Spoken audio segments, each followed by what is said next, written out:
తన అసమర్థ పాలనను కవర్ చేసుకోలేక ముఖ్యమంత్రి రేవంత్ రెడ్డి తంటాలు పడుతున్నాడు. తన అసమర్థ పాలన వల్ల తెలంగాణ ఆగమవుతుంటే దాన్ని కవర్ చేసుకోలేక తంటాలు పడుతున్నాడు. తెలంగాణ రాష్ట్రంలో రైతులు, విద్యార్థులు, ఉద్యోగులు, నిరుద్యోగులు, మహిళలు ఇట్లా తెలంగాణ రాష్ట్ర ప్రభుత్వం అసమర్థత వల్ల, కాంగ్రెస్ పార్టీ ప్రభుత్వం అసమర్థత వల్ల తెలంగాణలో సబ్బండ వర్గాలు ప్రతి ఒక్కరు కూడా ఆగమవుతుంటే దాన్ని కవర్ చేసుకుంటందుకు ముఖ్యమంత్రి ప్రతిపక్షాల మీద దాడి చేస్తుండు. ఇది కొత్త కాదు. ఇంతకుముందు తెలంగాణ రాష్ట్రంలో అధికారంలోకి వచ్చినప్పటి నుంచి ఆయన అసమర్థతను కవర్ చేసుకుంటందుకు అటెన్షన్ డైవర్షన్లు చేస్తాడు. తన అసమర్థతను కవర్ చేసుకుంటందుకు ప్రతిపక్షాలను టార్గెట్ చేస్తారు. తన అసమర్థతను కవర్ చేసుకుంటందుకు 71 సార్లు ఢిల్లీకి పోయిండు. తాజాగా ఫ్యూచర్ సిటీ, మెట్రో రైలు, హైదరాబాద్ సిటీ వీట్లలో విఫలమైన ముఖ్యమంత్రి దాన్ని కవర్ చేసుకుంటందుకు ఇప్పుడు మళ్ళొకసారి ప్రతిపక్షాల మీద దాడికి దిగిండు. ఈరోజు 1 గంటన్నర 2 గంటల పాటు ప్రెస్ కాన్ఫరెన్స్లో ముఖ్యమంత్రి మాట్లాడిండు. ఆ మాట్లాడిన ఆశాంతం మనం చూస్తే, మొదటి నుంచి చివరి వరకు చూస్తే ఆయన అసమర్థతని కవర్ చేసుకుంటందుకు కనిపించింది. దానికోసం ప్రతిపక్షాలను వాడుకున్నాడు. బీఆర్ఎస్ పార్టీని వాడుకున్నాడు, కేసీఆర్ని వాడుకున్నాడు, కేటీఆర్ని వాడుకున్నాడు, అక్కడ కిషన్ రెడ్డిని వాడుకున్నాడు, తన ప్రియమిత్రుడు బండి సంజయ్ని మాత్రం పక్కన పెట్టేసిండు. తెలంగాణలో మెట్రో రైలు మీద ఈరోజు 1 గంటన్నర సేపు ముఖ్యమంత్రి మాట్లాడిండు. మెట్రో రైలు 2వ దశ విస్తరణ పనులకు కేంద్రం సహకరిస్తలేదు. ఆ కేంద్రం సహకరించకపోవడానికి కారణం మళ్ళీ కేటీఆర్. ఎక్కడ పోయినా కూడా ఆవుకతలాగా మళ్ళీ కేటీఆర్ దగ్గరికి రావాలి, లేకపోతే కేసీఆర్ దగ్గరికి రావాలి, లేకపోతే బీఆర్ఎస్ పార్టీ దగ్గరికి రావాలి. ఈ అసమర్థత ముఖ్యమంత్రిది ఎట్లా రుజువవుతుందంటే ఈరోజు ఆయన ప్రెస్ కాన్ఫరెన్స్ చూస్తే మనకు తెలిసిపోతుంది. హైదరాబాద్ మెట్రో రైల్ 2వ దశ పనులు 1 ఇంచుకు కూడా ముందుకు సాగలేదు 2.5 సంవత్సరాల నుంచి. 2.5 సంవత్సరాల నుంచి ముందుకు సాగపోగా వెనక్కి పోయింది. అది వెనక్కి పోవడం అంటే హైదరాబాద్ మెట్రో రైలు నుంచి ఎల్ఎన్టీ తప్పుకున్నది. ఆ ఎల్ఎన్టీ తప్పుకోవడాన్ని కూడా ముఖ్యమంత్రి గారు కేటీఆర్ మీద బద్నాం చేస్తున్నాడు. ముఖ్యమంత్రి రేవంత్ రెడ్డి ఈరోజు ఏమంటాడు? 2వ దశ మెట్రో పనులకు కేంద్ర ప్రభుత్వం సహకరిస్తలేదంటాడు. మరి 71 సార్లు ఢిల్లీకి పోయినావు కదా, ఢిల్లీకి పోయిన ఎక్కువ సార్లు, ప్రతిసారి కాదు కానీ ఢిల్లీకి పోయిన ఎక్కువ సార్లు కూడా ప్రధానమంత్రిని కలిసినావు కదా, ఏ భారతీయ జనతా పార్టీ ముఖ్యమంత్రి కలవనన్ని సార్లు కలిసినావు కదా, ఏ కాంగ్రెస్ పార్టీ ముఖ్యమంత్రి కలవనన్ని సార్లు కలిసినావు కదా, మరి ఇన్నిసార్లు కలిసినా కూడా ఎందుకు ప్రధానమంత్రితో మాట్లాడతలేడు? ఎందుకు ప్రధానమంత్రి దీని మీద సానుకూలంగా స్పందిస్తలేడు? దీనివల్ల ఒక అనుమానం వస్తుంది. ప్రధానమంత్రి దగ్గర పోయినప్పుడు, ప్రధానమంత్రి నరేంద్ర మోదీ దగ్గర పోయినప్పుడు మీరు హైదరాబాద్ మెట్రో రైల్ ప్రాజెక్టు గురించి మాట్లాడతలేరు, మీరు తెలంగాణ అభివృద్ధి గురించి మాట్లాడతలేరు, తెలంగాణకు రావాల్సిన నిధుల గురించి మాట్లాడతలేరు. మీరు ప్రధానమంత్రి నరేంద్ర మోదీని కలిసినప్పుడల్లా మీరు మాట్లాడుతున్నది మీ ఓటుకు నోటు కేసుకు సంబంధించిన వివరాలు. ఏ రకంగా తెలంగాణలో బీఆర్ఎస్ పార్టీని టార్గెట్ చేయాలనే దాని మీద మీరు మాట్లాడుతున్నారు. మీరు ప్రధానమంత్రికి అంత చొరవ ఇవ్వకపోతే, ప్రధానమంత్రి మొన్న మధ్య హైదరాబాద్ వచ్చినప్పుడు మీరు మాతో కలిసిపోండి అని ఎందుకు మాట్లాడతాడు? మీతో ఆయనకు అంత చొరవ ఉంది. మీరు ఎప్పుడైనా ఒకసారి ఆయనతో కలిసిపోయే వాళ్ళే కాబట్టి ఆయన ముందుగానే మీకు చెప్పిపోయిండు మీరు మాతోటి కలవండి అని. కిషన్ రెడ్డి అడ్డుపడుతున్నాడు అంటాడు. కిషన్ రెడ్డి అడ్డుపడడం వెనుక కేటీఆర్ ఉన్నాడు అంటాడు. కేటీఆర్ చెప్తుండు కాబట్టి కిషన్ రెడ్డి అడ్డుపడుతున్నాడు అంటాడు. మీరు 2034 సంవత్సరాల వరకు అధికారంలో ఉంటామని చెప్పిండు కదా, 2034 సంవత్సరం వరకు అధికారంలో మీరు ఉంటారని చెప్పినప్పుడు మీకు ఢిల్లీలో ఆ మాత్రం పనులు చేసుకునే స్తోమత లేదా? ఏం చేస్తున్నారు మీ 8 మంది ఎంపీలు? 8 మంది లోక్సభలో ఉన్నారు, ఒక 5-6 మంది రాజ్యసభలో ఉన్నారు. ఏం చేస్తున్నారు వాళ్ళందరూ? ఎందుకు తెలంగాణకు రావాల్సిన నిధుల గురించి వాళ్ళు కొట్లాడతలేరు? ఎందుకు మెట్రో ఫేజ్ 2 గురించి వాళ్ళు గట్టిగా కేంద్ర ప్రభుత్వాన్ని నిలదీస్తలేరు? మీరు ఒక కన్ను సైగ చేస్తే వాళ్ళు పార్లమెంటుని స్తంభింపజేయరా మెట్రో రైల్ ఫేజ్ 2 కోసం? మీరు ఒక కన్ను సైగ చేస్తే ఆ ఎంపీలందరూ ఢిల్లీలో నరేంద్ర మోదీని, భారతీయ జనతా పార్టీ నాయకులని నిలదీయరా? కానీ మీరు కనుసైగా చేస్తలేరు. ఎందుకు చేస్తలేరంటే మీకు ఒక భయం ఉంది. మీ ఓటుకు నోటు కేసు అక్కడ ఉంది కాబట్టి మీరు దానికి భయపడే మీ ఎంపీలను కట్టడి చేస్తున్నారు, మీ ఎంపీలను మాట్లాడకుండా చేస్తున్నారు. దీనివల్ల తెలంగాణకు తీరని అన్యాయం జరుగుతుంది. మెట్రో రైల్ ఫేజ్ 2 ఎల్ఎన్టీ ఎందుకు తప్పుకున్నది? రాయదుర్గం నుంచి శంషాబాద్ వరకు ఫైనాన్షియల్లీ వయబుల్ రూట్ని దాన్ని మీరు రద్దు చేసిండ్రు. దాన్ని రద్దు చేసి ఫైనాన్షియల్ వయబిలిటీ లేని ఫ్యూచర్ సిటీకి లైన్ ఏమంటే ఎవరైనా బిజినెస్ చేసే వాళ్ళు ఎందుకు వేస్తారు ఆ లైన్ని? అందుకే మీరే కావాలని మీ స్వార్థం కోసం మీరు ఈ మెట్రో రైల్ని పక్కదారి పట్టించుండ్రు, మెట్రో రైల్ని నాశనం పట్టించిండ్రు. మెట్రో రైల్ 2వ దశకు కేంద్ర ప్రభుత్వం అనుమతి ఇవ్వకుండా చేసిండ్రు. కేంద్ర ప్రభుత్వానికి వాళ్ళకు తెలిసినట్టుంది క్లియర్గా మెట్రో నుంచి ఎల్ఎన్టీని తప్పించడం వెనుక మీ స్వార్థ ప్రయోజనాలు ఉన్నాయని.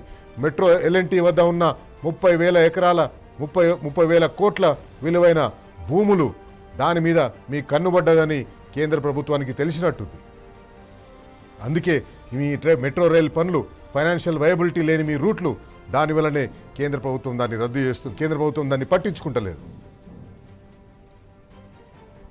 హైదరాబాద్ సిటీని ఫ్యూచర్ సిటీ కోసం తాకట్టు పెడుతున్నారు. మెట్రో రైల్ ఫేజ్ 2ని ఫ్యూచర్ సిటీ కోసం తాకట్టు పెడుతున్నారు. మీ స్వార్థ ప్రయోజనాల కోసం, మీ రియల్ ఎస్టేట్ ప్రయోజనాల కోసం, మీ అన్నదమ్ముల ఆస్తుల విలువలు పెంచుకోవడం కోసం, మీ అన్నదమ్ముల భూమి బ్యాంకుని పెంచుకోవడం కోసం మీరు తెలంగాణ ప్రయోజనాల్ని తాకట్టు పెడుతున్నారు. హైదరాబాద్ ప్రయోజనాల్ని తాకట్టు పెడుతున్నారు. విశ్వనగరంగా ఎదుగుతున్న హైదరాబాద్ని మీరు చంపేస్తున్నారు. హైదరాబాద్లో మొన్న మధ్య చూసినాం మనం, వర్షాలు పడ్డ తర్వాత ట్రాఫిక్ అస్తవ్యస్తమైంది. ఎక్కడికక్కడ నీళ్లు మలిసినాయి. ఏ రోడ్ల మీదైనా నీళ్లు మలిసినాయి. లోతట్టు ప్రాంతాలు కాదు, ఎగువ ప్రాంతాల్లో కూడా నీళ్లు మలిసినాయి. నిన్న ముఖ్యమంత్రి ప్రెస్ కాన్ఫరెన్స్ పెట్టి ఏం చెప్తాడు? 2 సంవత్సరాల నుంచి నేను పడ్డ శ్రమ 1 గంటలో మీరు పాడు చేసిండ్రు అంటాడు. 1 గంటలో పాడయ్యే పని మీరు 2 సంవత్సరాలు కష్టపడి చేస్తే మీరు ఎంత పొడుగు పని చేసిండ్రో అక్కడ క్లియర్గా తెలిసిపోతుంది. మీరు 2 సంవత్సరాలు నిజంగానే కష్టపడి ఉంటే గంట సేపట్లో ఎందుకు పాడైపోతుందండి? గంట సేపట్లో పాడయ్యే పనినా మీరు చేసింది 2 సంవత్సరాలుగా. హైదరాబాద్ సిటీ భవిష్యత్తుని, హైదరాబాద్ సిటీలో ఉన్న ప్రజల సౌకర్యాలను మీరు మీ ఫ్యూచర్ సిటీ కోసం బలి చేస్తున్నారు. Dasoju Shravan BRS party senior నాయకులు ఈరోజు మాట్లాడినరు. ఈయన మెట్రో రైల్ మీద చేసిన ఆరోపణల మీద ఆయన ప్రతిస్పందించారు. ఒకసారి దాసోజు శ్రవణ్ ఏం మాట్లాడినో చూద్దాం. నీ బెదిరించినవును. మొట్టమొదలు అధికారంలోకి రాగానే ఫస్ట్ కత్తి ఎవరి మీద పడ్డది అంటే ఎల్ఎన్టీ సిఎఫ్ఓ మీద. జైలుకు పంపిస్తే ఆయన మాట అన్నాడు. ప్రభుత్వం మారిన తర్వాత మెట్రో రైల్లో కొంత ప్రయాణికులు తగ్గిపోయినరు, మా వ్యాపారం ఏదో దెబ్బతిన్నది అన్నాడు. వాట్ ఎవర్ ద స్టాటిస్టిక్స్ ఏమున్నాయో ఆయన మాట అన్నాడు.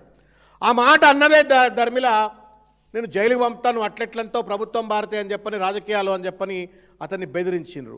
లొంగ తీసుకునే ప్రయత్నం చేసుకొని వాళ్ళ ఒక పీపీపీ అగ్రిమెంట్లో ఇది ఆబ్లిగేటెడ్. నష్టం వచ్చినా లాభం వచ్చినా ఎలాంటి దాన్ని పర్మనెంట్గా నడుపుకోవాల్సిన ఒక బాధ్యత అతని పైన ఉంటుంది.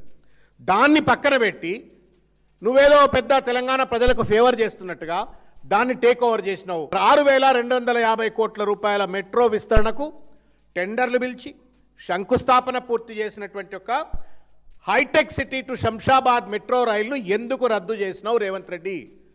కేవలం కేటీఆర్ గారి పైన కోపం, కేసీఆర్ గారు శంకుస్థాపన చేసిండ్రు కాబట్టి ఆయన పైన కోపం, దాన్ని రద్దు చేసినావు. అట్లా ఫేజ్ 2 ప్రాజెక్ట్ను రద్దు చేసినావు. సిఎఫ్ఓను బ్లాక్మెయిల్ చేసి బెదిరించి జైలుకు పంపుతా అన్నావు. మొత్తానికి ఎల్ఎన్టీని లొంగ తీసుకొని ఆస్తులన్నీ కూడా నువ్వు లాక్కునే ప్రయత్నం చేసినావు. ఇవాళ నీ వల్ల, నీ దుశ్చర్యల వల్ల ఇవాళ పెట్టుబడిదారులు హైదరాబాద్కు రావాలంటే, తెలంగాణకు రావాలంటే భయపడుతున్నారు.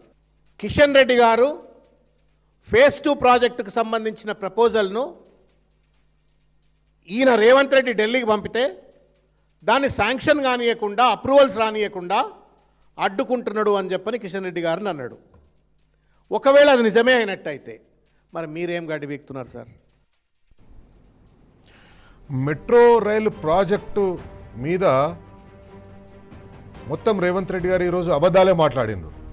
2007లో కాంగ్రెస్ పార్టీ మెట్రో రైలు ప్రారంభిస్తే 2014లో వచ్చే కేసీఆర్ దాన్ని డీలే చేసిందని మాట్లాడతాడు. 7 సంవత్సరాల్లో 25% పనులు కూడా పూర్తి కాని మెట్రోని 3-4 సంవత్సరాల్లో మొత్తం పూర్తి చేసి జాతికి అంకితం చేసి ఈరోజు మెట్రో హైదరాబాద్ నగరంలో ఉండే ప్రతి ఒక్కరికి కూడా ఒక సౌకర్యవంతమైన రవాణా వ్యవస్థగా అప్పటి ముఖ్యమంత్రి చంద్రశేఖర్ రావు గారు మార్చిండ్రు దాన్ని. రెండో దశ పనులని 1 ఇంచు కూడా ముందుకు తీసుకోలేకపోతున్న మీరు ఈ రకంగా బీఆర్ఎస్ పార్టీని కానీ లేకపోతే బీఆర్ఎస్ పార్టీ చేసిన అభివృద్ధిని కానీ మీరు నిందలు వేయడం, అపవాదులు వేయడం ముఖ్యమంత్రి గారు అది మీకే చెల్లింది. మాట్లాడితే ప్రతిపక్షాలని టార్గెట్ చేస్తుంటారు. ఎవరి పేగులు తీసి మెడలేసుకొని ఊగుదామా, ఎవరి కళ్ళతోటి గోటీలాడదామా, ఎవరి లాగులో తొండలిడుదామా, ఇదే మీరు మాట్లాడుతున్న మాటలు తప్పిస్తే హైదరాబాద్ గురించి పట్టించుకుంటలేరు, తెలంగాణ గురించి పట్టించుకుంటలేరు. ఒకసారి మీరు తిరిగి రాండి. పోయిన సంవత్సరం వానాకాలం పోయి తిరిగి వచ్చిండ్రు, మీరు అన్ని మునిగిపోయిన తర్వాత పోయి వచ్చిండ్రు. వరంగల్ పట్టణానికి ఒకసారి పోయిరండి. వరంగల్ పట్టణంలో పోయినసారి మునిగిపోతే, వరంగల్ పట్టణంలో కొన్ని లోతట్టు ప్రాంతాలు మునిగిపోతే గత ఏడాది అక్టోబర్ 29న కురిసిన భారీ వర్షాలకు వరంగల్ కింద మీద అయితే మీరు అక్కడ పోయి పర్యటించిండ్రు. అక్కడ పోయి పర్యటించి వరంగల్ ప్రజలకు హామీ ఇచ్చిండ్రు. అక్కడ నేను ఈ డిపిఆర్ తయారు చేసి పంపిస్తామని, నాలాల అభివృద్ధి కోసం డిపిఆర్ తయారు చేసి పంపించమని చెప్పేసి అధికారులకు ఆదేశాలు ఇచ్చిండ్రు. అధికారులు వాళ్ళు ఒక ప్రైవేట్ కన్సల్టెన్సీ ఫర్మ్ని హైర్ చేసుకొని అక్కడ ఒక డిపిఆర్ని పంపించిండ్రు. 1200 కోట్ల రూపాయలతో వరంగల్లో నాలాలు ఎట్లా అభివృద్ధి చేయాలని ఒక డిపిఆర్ మీకు సమర్పించిండ్రు, ప్రభుత్వానికి సమర్పించిండ్రు. ఆ డిపిఆర్ ఇంజనీరింగ్ చీఫ్ దగ్గరనే పడిపోయింది ఒక 4-5 నెలల నుంచి. ఆ డిపిఆర్ మీద సమీక్ష నిర్వహించే టైం మీకు లేదు. ఆ డిపిఆర్లో ఏముంది, ఏ రకంగా మనం ముందరికి తీసుకుపోవచ్చు అని ఆలోచించే టైం మీకు లేదు. ఈ రోజు వరకు కూడా ఆ డిపిఆర్ ఇంకా ఇంజనీరింగ్ చీఫ్ దగ్గర ఉంది. మున్సిపల్ మంత్రి అయినా మీ దగ్గరికి రాలేదు, మీరు తెప్పించుకోలేదు, ఎందుకంటే మీకు సీరియస్నెస్ లేదు. అట్లాగే మనం చూసినాం ఖమ్మంలో బొందివాగు నాలా, అదంతా వరద ముంపు ప్రాంతం. 2024 సెప్టెంబర్లో ఈ నాలా పొంగడంతో మొత్తం 25 కాలనీలు నీళ్ళలో మునిగిపోయినాయి. వరంగల్ హైదరాబాద్ తర్వాత పెద్ద నగరం తెలంగాణలో.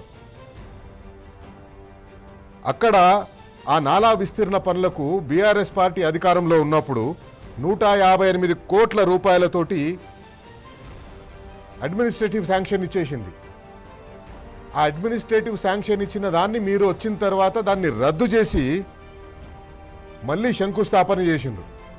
శంకుస్థాపన చేసి 11 కోట్ల రూపాయలు, 11 కోట్ల రూపాయలు, అక్షరాల 11 కోట్ల రూపాయలు, ఎక్కడైతే 158 కోట్లు కావాలనో అక్కడ మీరు కాంట్రాక్టర్లు నియమించి వాళ్ళకి పనులు అప్పగించి 11 కోట్ల రూపాయలు ఖర్చు చేసిన తర్వాత వాళ్ళకు బిల్లులు చెల్లించకపోతే వాళ్ళ పనులు అక్కడ ఆపేసి వెళ్ళిపోయిండ్రు.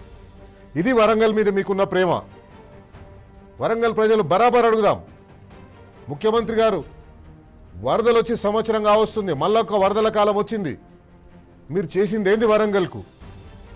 బరాబర్ అడుగుదాం. అట్లనే ఖమ్మంలో మనకందరికీ తెలుసు, ఖమ్మం మునిగిపోతుంటే ఆ మున్నేరు వాగులో వచ్చిన నీరు వల్ల ఖమ్మం నగరం మునిగిపోతుంటే ఈయన సినిమాలు చూసుకుంటూ కూర్చున్నాడు హైదరాబాద్లో. ఇప్పటి వరకు కూడా ఆ మున్నేరు వాగుకి సంబంధించి 17 కిలోమీటర్ల రిటైనింగ్ వాల్ నిర్మాణానికి మీరు 2024లో పనులు ప్రారంభించిండ్రు. 2025 డిసెంబర్ లోపు పూర్తి చేస్తామన్నారు. 2026 జూన్ వచ్చేసింది, ఆ పని ఇంకా పూర్తి కాలేదు. ఇంకా మళ్ళీ ఈసారి వరదలు వస్తే ఖమ్మం ప్రజలు బరాబర్ అడగాలి, మేము పోయినసారి లాగానే మా ఇండ్లను ముంచుకోవాలనా? పోయినసారి లాగానే మా ఇల్లు ముంచుతారా? మీరు ఎందుకు మీరు ఖమ్మంని ఇంత నిర్లక్ష్యం చేస్తున్నారు? బరాబర్ అడగాలి. ఈరోజు ముఖ్యమంత్రి రేవంత్ రెడ్డి కేవలం కాంట్రాక్ట్ల కోసం, కాంట్రాక్ట్ల కమిషన్ల కోసం మాట్లాడుతున్నారు. ఎల్ఎన్టీ కోసం Indian railways finance corporation IRFC BRS party అధికారంలో ఉన్నప్పుడు అప్పులు ఇచ్చింది, ఇప్పుడు నాకు అప్పులు ఇస్తలేదంటున్నారు. ఎక్కడికి వెళ్ళి ఇస్తారు అప్పులు? మీరు తెలంగాణ రాష్ట్రం దివాలా తీసింది, తెలంగాణ రాష్ట్రం దగ్గర పైసలు లేవు, కోసిన రూపాయి వెళ్ళదు. ఢిల్లీకి పోతే అప్పులు ఇచ్చేటోడు చెప్పులు ఎత్తుకపోయేటని చూసినట్టు చూస్తున్నాడు. ఇవన్నీ మాటలు మాట్లాడితే ఎవరిస్తారు అప్పు? ఎట్లకెళ్ళి ఇస్తారు? పనిచేసే నాయకుడు ఉంటే, ఆయన చేసిన పని వల్ల రాష్ట్ర ఆదాయం పెరిగితే, దానివల్ల అప్పులు కట్టగలిగే శక్తి ఉందని వాళ్ళకి అనిపిస్తే అప్పులు ఇస్తారు. కానీ ఇప్పుడు మాత్రం ఆ నమ్మకం తెలంగాణ ప్రభుత్వం మీద అప్పులు ఇచ్చేటోళ్ళకి లేదు. అందుకే వాళ్ళు అప్పులు ఇస్తేందుకు ముందుకు వస్తలేరు. ముఖ్యమంత్రి రేవంత్ రెడ్డిని బరాబర్ అడుగుదాం. ఈరోజు టీ న్యూస్ వేదికగా బరాబర్ అడుగుదాం. హైదరాబాద్ ప్రజల తరఫున బరాబర్ అడుగుదాం.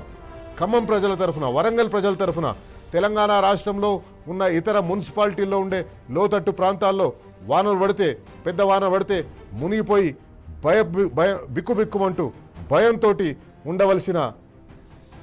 ఉండే ప్రజల తరఫున బరాబర్ అడుగుదాం.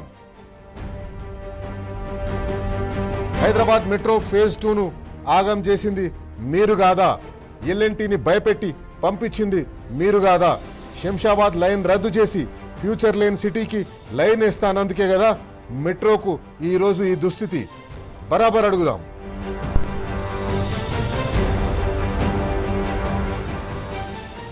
ఒక్క వానకేమొన్న హైదరాబాద్ అతలాకుతలమైంది. హైడ్రాని మీరు పెట్టినరు. హైడ్రా పనేంది? వానాకాలం వస్తే డిజాస్టర్ రెస్పాన్స్. ఎక్కడైతే నీళ్లు బలుస్తాయో, ఎక్కడైతే ట్రాఫిక్ బాగా జామ్ అవుతుందో వాట్ల మీద వాళ్ళు పనిచేయాలి. కానీ దాన్ని మీరు కేవలం పేదల ఇళ్లు కూలుస్తందుకు, ఆ భూముల మీద మీ కన్నుబడ్డది. మీరు రియల్ ఎస్టేట్ ముఖ్యమంత్రి, ఆ భూముల మీద మీ కన్నుబడ్డది. ఆ భూముల కోసమే మీరు హైడ్రాని తెచ్చిండ్రు. హైడ్రా కూల్చివేతలు తప్ప వేరే పని ఏం చేస్తలేదు.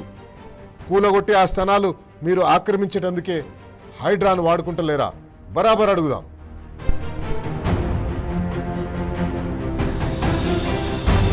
తెలంగాణలో హైదరాబాద్ తర్వాత మరో మహానగరం వరంగల్. నిరుడు వానాకాలం వరంగల్ మునిగితే ఇప్పటి వరకు మీరు చేసిందేమిటి? డిపిఆర్ తెప్పించుకొని ఏడాది గడిచినా దాని మీద కనీసం సమీక్ష నిర్వహించే టైం లేదా మీకు? ఆ పనులను ఎట్లా వేగవంతం చేయాలనే ఆలోచన లేదా మీకు? బరాబర్ అడుగుదాం.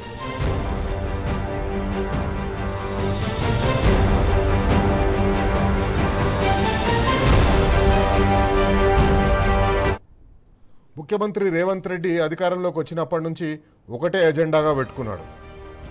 ఎక్కడైతే కమిషన్లు వస్తాయో, ఎక్కడైతే పైసలు మూటలు కట్టి ఢిల్లీకి పంపించడం కోసం వస్తాయో ఆ పనులు మాత్రమే చేయాలి. ఎల్ఎన్టీ మెట్రోని ఎల్ఎన్టీ దగ్గర నుంచి గుంజుకున్నారు. ఎల్ఎన్టీకి ఇవ్వవలసిన 13,000 కోట్ల రూపాయల అప్పుని తెలంగాణ ప్రజల మీద వేసింది. 30,000 కోట్ల రూపాయల ఎల్ఎన్టీ దగ్గర ఉన్న భూములను మీరు గుంజుకో ప్రయత్నం చేస్తున్నారు. ఇది మీరు చేయాలనుకున్నది. కానీ హైదరాబాద్ మీకు ప్రేమ లేదు. మీ రియల్ ఎస్టేట్ వ్యాపారానికి పనికొచ్చే ఫ్యూచర్ సిటీ మీదనే మీకు ప్రేమ ఉన్నది. ఫ్యూచర్ సిటీలో జనం లేరని తెలిసి కూడా అక్కడికి మెట్రో రైల్ ఏమని ఎల్ఎన్టీని అడిగితే ఎల్ఎన్టీ వాళ్ళు ఎందుకు వేస్తారు? ఫ్యూచర్ సిటీ కోసం హైదరాబాద్ని ముంచేస్తున్నారు. హైదరాబాద్ని పట్టించుకుంటలేరు. అందుకే ఈరోజు బరాబర్ అడుగు